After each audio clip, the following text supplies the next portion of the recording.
Chair, thank you. The live feed's running. Okay, thanks, Alison. Any apologies? Do you want to do a roll call? Yes, Chair, if I can go through and just give a shout out members, if you can just give me the okay that you can hear, please. Thank you. Present, I've got Councillors Clark. Yes, I'm here. I was here for the last one. I just joined a bit late, so I missed the roll call. No, really, Councillor Clark, I'll make sure you're noted down. Councillor Crumbie.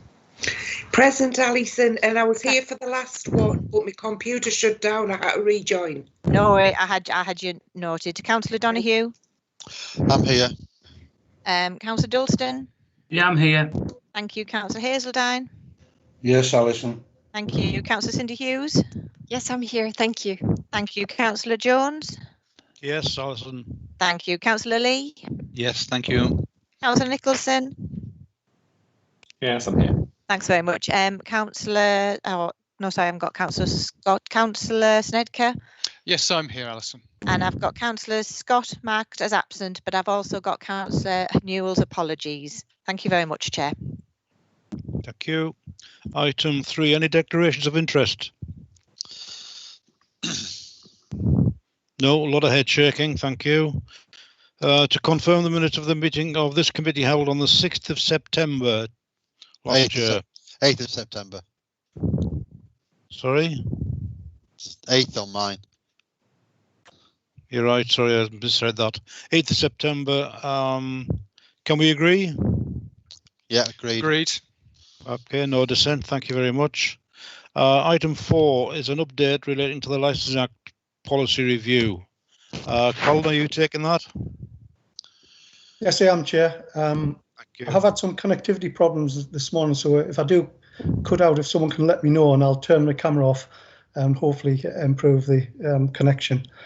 The purpose of the report, Chair, is to give you an update in relation to the Licensing Act policy review.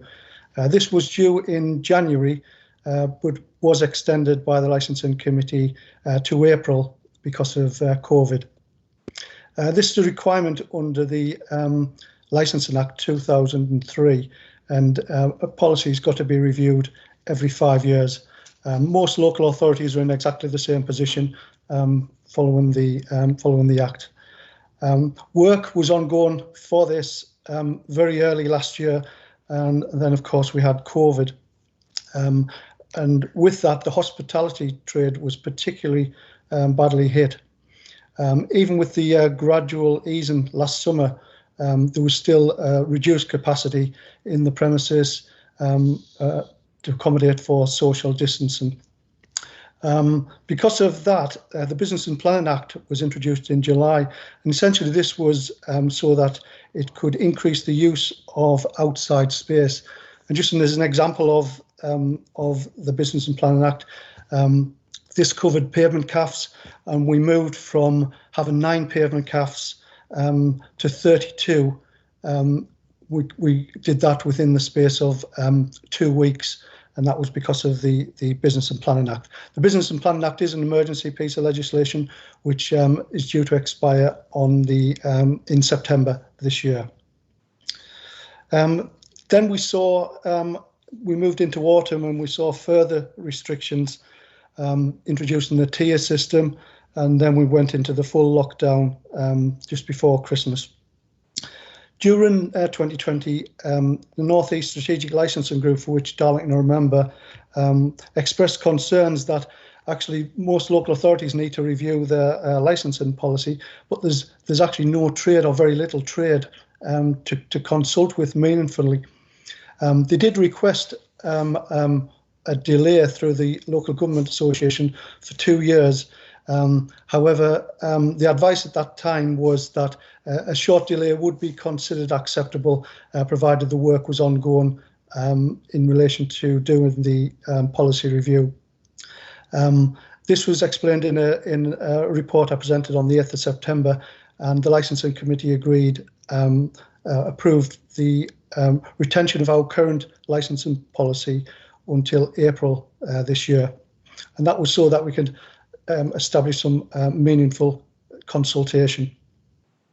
On the 1st of October, we found a little bit more clarity over this from the Minister for Crime and Policing, and it's a letter which was sent out, which is an appendix to that.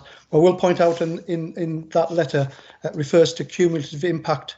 Now, Darlington doesn't have a cumulative impact policy, so that part of the letter doesn't apply. But certainly the information regarding the policy applies to us. When I received that letter, we still had some trade, some of the hospitality trade operating, and it was still our intention to continue with that policy review. But then with the total closure of the hospitality trade, it became clear that it was impossible to have any kind of meaningful consultation with stakeholders or the trade. And as of yesterday, we are aware that restrictions will be eased gradually. So there will be some hospitality trade that we will be able to consult with, hopefully in the very near future.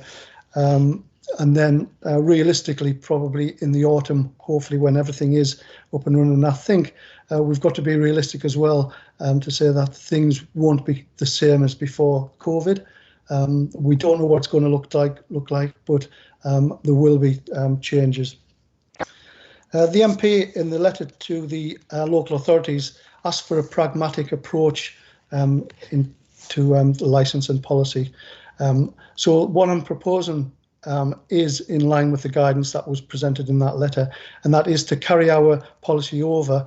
Now, with this policy being carried over, it can't be carried over any more than 5 years because of the legal requirement. But what is realistic, local authorities across the region are expecting, hoping to have their policy reviewed within 2 years, which was the time that the Local Government Association initially asked for, and possibly well before that time. And this is so that we can actually have some meaningful consultation with our stakeholders, with the hospitality trade. And we want to be transparent in the whole process. We would still speak to our stakeholders, our partners in this, and seek approval through yourselves and then through the full committee as if we had a brand new policy. And that way we maintain the transparency. So the recommendation to the committee is that the Licensing Act 2003,